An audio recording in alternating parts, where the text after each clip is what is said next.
kilo e konte ka chogo ner mala chang chandar ke run wan ka ta no konte gol we kan no do tv family go and yal bianga nen tin nyama ni mer yang do palan barara tema ko jen be nong lar ka tung nen tinas wi mon ke lew lar nyamen goro go balar ko no ngot kan ore lar kon lo nga ko bia ka sia kan kon ko mala be kanara la bang na rar ko gor ko jen pan kien bi ne konte nan kien e dial kon tinen ka wargang ni biga te ke liang ka kan ideal to chiri udien chiga ne cha pe cha gora kan kwa kala waje ka ye melono go lada lan mi che ka wona chet ka melane lat ko kon nien ko nyura ko gorna ya gwa wajen baka yo lor wana re lor ko ne benen wala bana je to ka lor je ka loy men ti tore dar ma chal ka abolen wajen chine to kon chal ka anyak shika biena la go kan panken cha arbi ne ti je re dor ma chal ka re dor ka yiten chiga biena la go kan kamedian kan dor ma chal ka abol chana cha kan na kan lar ka male ya no doti bi ka pam lis dial ko na te kan edi cha lo sa kan man ne dial ko na te ka board re duel wal jo ka yendi ale no doti bi quick recovery yendi al gon dial ko to yentin bu ko mala ba te kel ka ya ka ba ya moy ko wala la ka ne ka je na ko te ka lon ka le chaw dial ko na ci tol ba ka nyoka mi chunga ka no go je na ja lo em di long ci jo me che ben ka ne ko na chal ka jigambel lar ka je ne dial tin ko na la ja dom ne go na dial ko na te ka madien kel ka nyok ne ko na te ka kes ka nyok ni tajalara go yen bi amor kame bi aratit kata me chia kata eda ne chitu ono ko koru ne te kon te wun mi chal ka tam ko jo me te kwara chara nyako lunja wata me ko ken kaneda kon chal ka krim no lebar kan pain ken chara yala ka ko jen bana bakana ken jo me che ben kalar ka je go balar ne de kon te dor me chal ka e gambela were do ar me chal ka yiteng ne pinchen gwa ne diala kon jen na tin go ken kaneda kon chal ka krim no lo anyak chikare nyoko me chara je mangwan ka ken kare dom ni go ken pain ken pas kana ken ci jaw ko le ben bo wo kan te kan ne di chalare do be kuma men chal ka kuma Mrs Alimoto kan Dr Galwa kan ne to kan pankien la ka gol ke la na sa gol ke ken la gol ka na ka jog dien men go kan ne tin dialati ci na ci ka dol ka doni tin ko ne chal ke doni nore kan ne zuna nyak ko wo kan pankien batit ken kap ka ku security kamin la rorai kamane de ko na kwale chole chap tin jel de lat ke business ken dung no gojen point de chaja la go balar netin konti la youth la jel go ne diala kono jel yantin especially man gan na man netin tianetin konti la we go ne diala jel na tin tama re we jen te kata me de dien me kitu ono ko korpo de da ne chujo man me chara kan tama no go ri me chukulu to on tama go chana cha na ka kan pa no wa me te tini won dung no go la ka je ka pin la na kan de ro chiene diok kan kan ngo war bi ni chet kata da na la te kana ni wal cha wejen bin aratit katana ante ka security re we dor me chalka ku gambela region ma kelio we ne pinche ngwana diala te kam ne tin tarpam we bana dial tin kono tin kono kwala chola nyak tin especially ne ti la por ka ni cha e jobo go bi aratit me ka yene ti tot akan yara non ka me chara je mangwan wadur re ka ni wa bi aratit ka jana ne jel ka ye ko kan panken chara yala ko kan panken ba kor ba jete ne kono chalka en war ba ci jaw ci lene ben baka kan ci jas ne gieng ne lar ka ja go ba go diaw ka ja go kan panken kana nyak ci ka te karodien cet ka mela ja lar ka ye gore wi dan ka South Sudan te ka tin wanti lar ka tin ne to kono ko le chole ne tin chol ka jiter nori ya ja diw bo go kan ne titi kan panken de ka te ka tet ka ne tin kono gor ka ja ba nora ba ka dora ken dung no go kan ne jo ya go ko Mrs Alimoto kan Dr Galwa wang de no gui ko kan panken nyos ka ja ne to kono chol ka jinubi en ci South Sudanese titare we ka Ethiopia ke lion go we me we ne ko kien chi we me la we dun ramchi ma si titare we ngode mi singa la refugees ka kan refugees di alka go no kono tekatin ne me jen chaja la ne ko ne chal ka ji jas ni geng ni no go jende to wo chap ka ne tin kono kware chode ji South Sudan tin kono gor ka ja ken go bi no retel go ni dial ko ne nyor ka tin ko kan baka disturb ka kan baka joy dor ji se ka din dial Rai dong dia na banyo ka nong rara mi ci ben ka gat ko ne tare doar ka Libyan go ci ne de ko ne chal ka Libyan ci ka le ne berara long term kap ka gatin ko ne chal ka gat jino be Sudan ken ka ken pan ken la na la kana ba ken wan wana ne tin ko ne moy ka bor ka na ka ken ne to ko ne ko le chal Libyan ba cha jala gatin ko ne de le ken rai doar ka Libyan go ba je long ne de ko ne chal ka pere no kon dia la go changi je go gwanan titin en go miti ka gad mete ka Libya de yendi a rodun kip ko de roy kane de kono chal ka gad kun ko ci te cha bay ka gad kono te ka Libya cha la ro wonte makan panken cha mi dir kamra ra ken ne tin kono la go gane lenni kan mi ci gad ci ko wala ka ken ci gwa ci chop ko ba na ba ka pe ken la cha to go ba ne ken tin jetin kono kula na nas ken ba ka jure ne de kono ko la chole jileni ba gad jur dial tin kon to gwa mo gad South Sudan kan gad West Africa tin kon re week Libya kan pankien ba ko jorne ti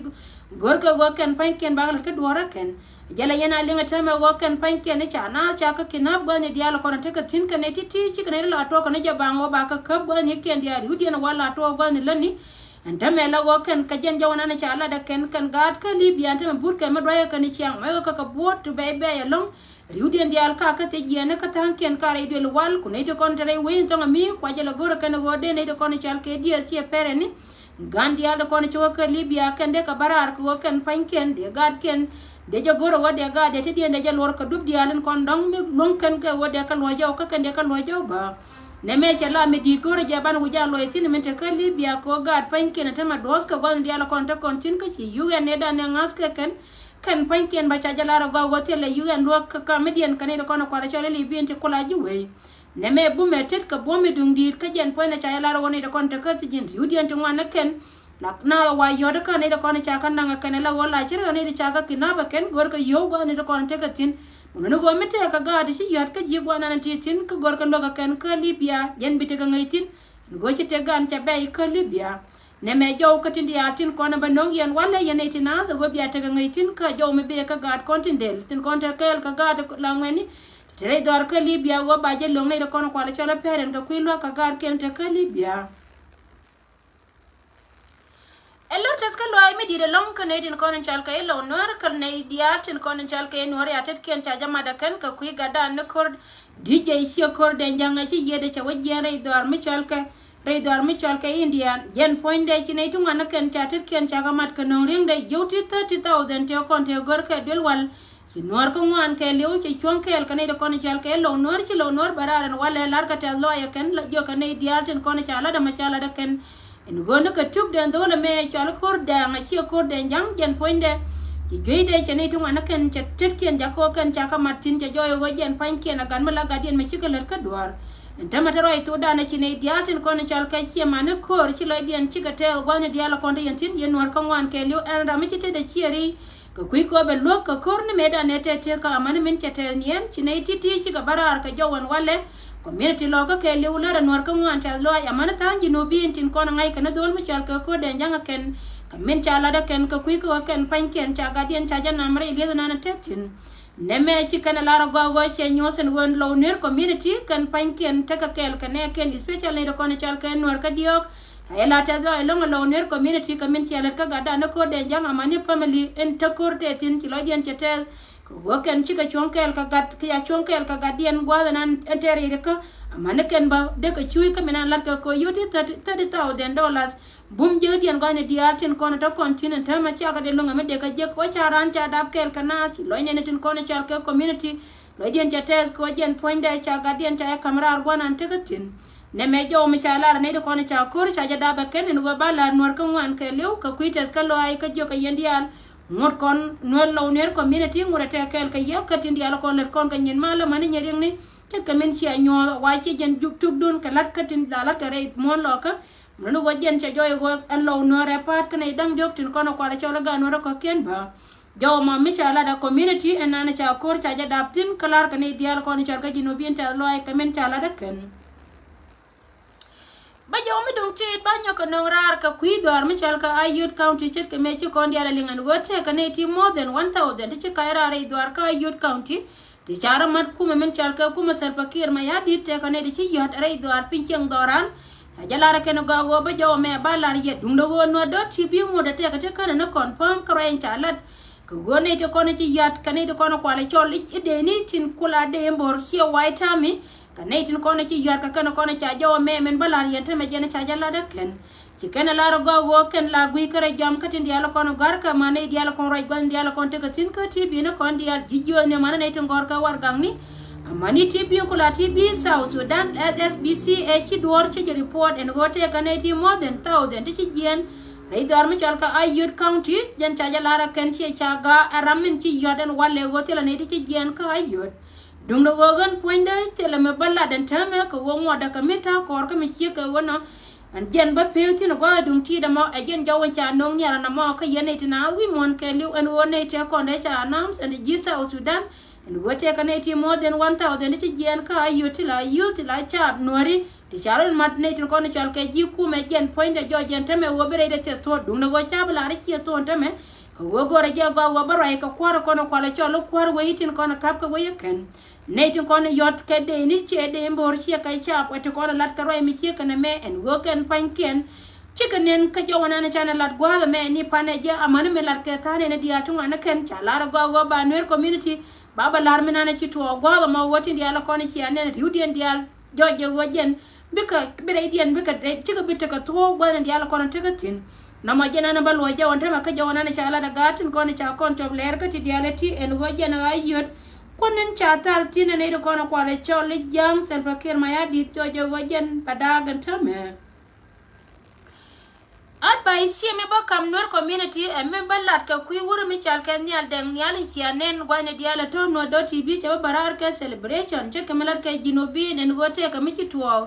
dundo wo barar ko jen barai ka ne do kono kwale chole juwe siane do kono chal kan nori en go mi lat kare do ara mo ga wuro mi chal kan nyal deng nyal tel mo gor kontin go jen poinde bana nyol chet ko jen te ka mi chalat ka comedian ko kan diai ne kan ka comedian an tegatin mite ka meche loko kuma Salva-Kiir Mayardit kon chana do jori wal na ka gwa me chugo en go kuma Salva-Kiir Mayardit chi ku medan mitwa go ken pan ken de ka karodien bayan dial kam ne me go me no gene de yan dial biet go ne dial kon tin tin ke de go ne ka wangdun mite karama gor je go jen poinde be jal kel ka nyal de nyal cha ko juni ji chu jel kel ka je dum do go jin poinde chu celebration chu le jira me chal ke inwar ko wur me chal ke Salva-Kiir Mayardit sia ga yen je na ko runte ko ne chu jo mi che lo to ko ne te dial te kon te to ko re kala ka je gwa ga che lo te mi chi ko lo gwa yen wale dere go go na titin jira mo go de titin ba te le mo gor ju ko jin ci je de chi ngai ni wal mi te ka ne ri cha ba nyoka menen ka jen te me jen lan mo gor ne de ko te ka mi cha ne ken de yen dial jo go dunguro mi chal ken nyal de nyal te le menan kontin chana jenen ka chana je lengan go ku me de da ro na ka di jambara da na ko wal gore je go yen ti na zen go bia bet ke dundi na mo ngoda ka mo kabeni jogdo na me te ka yema ko tan yam don ke dol mi pamedi me kan yana no wala la waje na rama ko ciar ka dob da ka men gore mi cha ja gore won South Sudan ba da don tele mo gore celebration ka dura da dien kulim ni dunu jira mana na biye leb de yende al jo yene dia ngor ka don ta ka support malat ka ken jo mi sie ka wona man ngina de ko bietin gwe ka wangdan che ka malat ka ken chia mandan ne me jo ken ba kam kon wer community go chielan mo gor kon ko ken pan ken ne titi ka chia man ba ke ala jito ka aram kele me ci barara no wala me mate ka mi che lo aram kel me ci te ka nora mi che no me dan go da na ka noritin mo no go mate ka mi ci ka lo gwai gwana te ka tin chielan mo gor kon aram ka irar ka donde e ku me di ne menda ka ken dum no wo jira manana te ka du ne me li be de go adi be ka be do jen jawande gor de lar kono mi ci ko wona ka du wora mi chal ka nya de nyan ka mane yene dialan kono gor yene go de te ka me de latin cha ngai ni pan akane ben life en wo jen te ka mi ro de lat dum do go kana gor baro ay tin ko ngai je tele me nangatin advice me ba woko kon gad gor diala mane ne diala kon la roj en go tele manan kon ka celebration nya de nyal wada che kuma de ku pom ci ka ne pom ci te ngode tin diala kon la ka rodien ngwena ka wangdan ka kwane ber ka bedan ko e kenyin ken tele manan kontin na ma kel na banyo ka malara kon yene tina sen go biya te ke lintin jaw mi sie ka wona wajen charo de lat re we ka South Sudan ka gore je go kwane bet erama ku nyor ka nyore yene dialen kon cha joy dor ka jita ji kume te te ka dunien mi gor ka ken de rodon ko non ka ne de kon te kenyin ken de da ka ken min dong den ne meeting last year meeting ja ka ken ne tin kon chal ke siasin wala ne me cha te ke meeting no da ro chara re we ka South Sudan meeting nyam Salva-Kiir Mayardit kana de ne kono jale de ne wei ka South Sudan chiga te ga meeting ka bil pam wana na te ka tin kel ka tane ne kientin kono la jel kel ka en goro yin cha ma da ken ne dun ka tin diala kono bitwo urun ka de 17 ka tin diala kono lat ka ken kana plan dien ka kui ko ken ba kuma dien bari ala ka ken min ci we do ganta me chit ka bi gan ka ken ti diala tim lo no gon bi la na ka ganji la bol ka ken jen point de charo de nyoka me tera ro de chi nyen ka chi ka rodien pot chika pot po na kel chet ke me chebela la dum do jen men chitu on teme rai na ni cha la da ken chira u chika to te ka tito to goro wa bala tin dum do wa cha than kien dial chaka binong ye ka guardian tito de timen bala ye men cha la da ken gor ko ken pan kien chicken wo kel ka jillo rai cha la ko lugan chalu go ne tin ko ne chimiti ko la siasin chika nyurkel ka jilote la kwa lone tin ko la jai tin ko la ngoka dora ken chika nyurkel ka chiken ka jo kon ba ka jene run ka te dial te kon te cha gar kan dial chika chob gwa ne ken tam ro itu dane joje wo kon pan ko cha ko pel ka tin dial kon chia no gwa me ko ken pan ken tele me na ka tin ne de kon ko la chole ji we mon amane ne dial tin kon ko la chole ji we ka South Sudan ba rai chalar ka ken chalar go by all means ne titi kan pan ken tin e gor wode ka barar ka gwa na te ka tin ka tin e gor ba be joye wo cha ko malda minti ne ken tin go ken pan ken kan titi ba do bi ngor ma ba yen ka ci do da ci ka joy ka rai na chala da ken do ben nyamen wo ken pan ken gur ma chal ka sel fakir ma yadi ta jone ka tin ko te kel ka je en go men de la kol ka rai mi ci ka wona go kan titi de ka woy ka kwar mi cha ka woy ka kwar kan de ko te kel ka gur ma chal ka doctor ma chara man ni point de kon ko te ka gwa me de ne yen ka de win mon point de ne jakula ngai go kan pan ken kan titi kan ci ka kana la go ci ka kwar ka jino ba Sudan wo kan ne ti la chet kan ne ti la cha te ka dur ma cha dur je kan na ma kel ma cha la kan ka kan pan ken ba kan tin kono kwa la chole si atin ci kan nyoka mala kan go gur ma chal ka ri ma char ne te kon te ci ben te la witness te ci ben kan ne te jatti tin kono ba ben je kan lugan en dejen wa ken pan ken te karam kel mi ci re dien kara mo cha weri da mo ite ka rin mi ci doctor yang ma cha wa je re telephone de sorry te ko re ma cha je re telephone da ka ci ra mo kan ne te kon de cha wono ko konya te ngayen ke wate karam kel mi ci be nyoka melare je go wo re cha la do je na to ci ne re ka won mi cha ka doctor yang ma cha banu go ba ma ba yot imedan tane ka ngai tin re mi ci ka wona ba ngode still ci jaje ne la go go jo je ci to te da mi ci ne yo gar pin tin ka ti diale ci kan to ci ne ti ci ko ben ka cha ga jo kan go kon mo ne wala go kana da kan bi ka waka ci je mo de be wete ka kor ka ku ne wala go kan pan ken ba ka lo bi wete ka kor ba mo le na mo cha parti na ken ba ni ken diala ko na te ka tin te la me cha conclude kan la go de la to ka ti lat ke rai ke na mo ka ti diala ko na cha la de kan ka jo na cha ma de kan wala cha la go de ne ti de ka wo dum do go wo dien da mala kan da mala bene ko kian tin chal ga juwin tu go ko na we ka ken ko ken makama ka la de mentame kama jaka ko ken pan ken ba ka we juwe mon si wo ken cha ka partin si cha nya na da ken dum do wo ken juwe mon cha go ken go bi South Sudan be du ne be yinglat mo go wote ne re mon ne chang be nang ne run tel ma ba lat tin dum do mo go ka ra re mon ni tin ko na de mal de no ken re we ka South Sudan de tene go ken de berei rai mi si ka wona ta ma cha ka jako der ka mere kan go ni ken dia la tin no bran go ye yon ni al ma ra ma ken go ye dan jo kan dia ko ken kan conclusion ga tin dia la ko lat ka ken kan ne je ken la re yendi ala ro woti ti ka ken ko ne betembe to tin run rai do la ma ba do la barun ba ngode still kan ne joye wote ka de ngone de ko na kwa la chole jaj ko ken chi ka te ka meeting dia na mo ka je nyen ken dia la ko lat ka ken chi ka ne da rai kel ka tin dia la ko ne cha la den wale wojen point ka ta to ka ken ko ne cha nyoka lu jawre do la ken ka meeting ne ken dia ka kan siasin dia la ko ne cha la re chi ne te ka meeting cha la ra go ka kan dia chi ka le te goli chi ka me chi ka kon te goli chi nga dan me dol ka diok te ka bon jane ka bon war wew kane tin kono kwala chole dit jani te la te kel ka Salva Kiir ma yadi na wala cha la chi ka te ka meeting kane de kono la te ka jaw ka la jo ka Salva Kiir ma yadi de wobi na me bi la ken mlono wojen point de cha kana la wote la ma cha la ne te kono kwala chole kwalo ni en wode na de ka lo jaw ka je bayi jo wa ngona ka metane jena katin dia la kono lat ka gwal mare we ka South Sudan akon dia la ngajen go min gor ka kan gor no bene de kono chal ka ji ay go bi ka te ka ma bala de ken jo me we ka ne dia la kono chal ka de ne ay go chet ka me ci ko me chet wo ni ka gwala da ne ba gar ma char bala ka ti ngai ga je ne dia la ngana ken go ka ne te kon te nyin ke de kan ka cha dor mi chal ka ina ser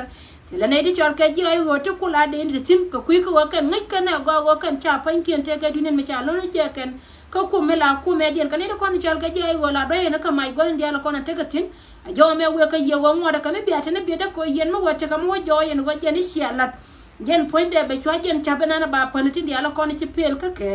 de to wo ken pan ken de yen gang na rodun ka tin dia la kono char ya la ka ken en wo ken pan ken ba nas ba ye le ka duora ken mi chiran ci ko chop ko korien gwanda ka tin de ro ko gang lakin chore je nyok an wore te ka me de loidun wan ka ti lat ka wona ka marai ne je na amani wo che chop belde titika kana kona banong ya wala yene diatin kon la yana gurgwa me lango ko be ga chia kana kon piska yandi al kon mala yandi al pot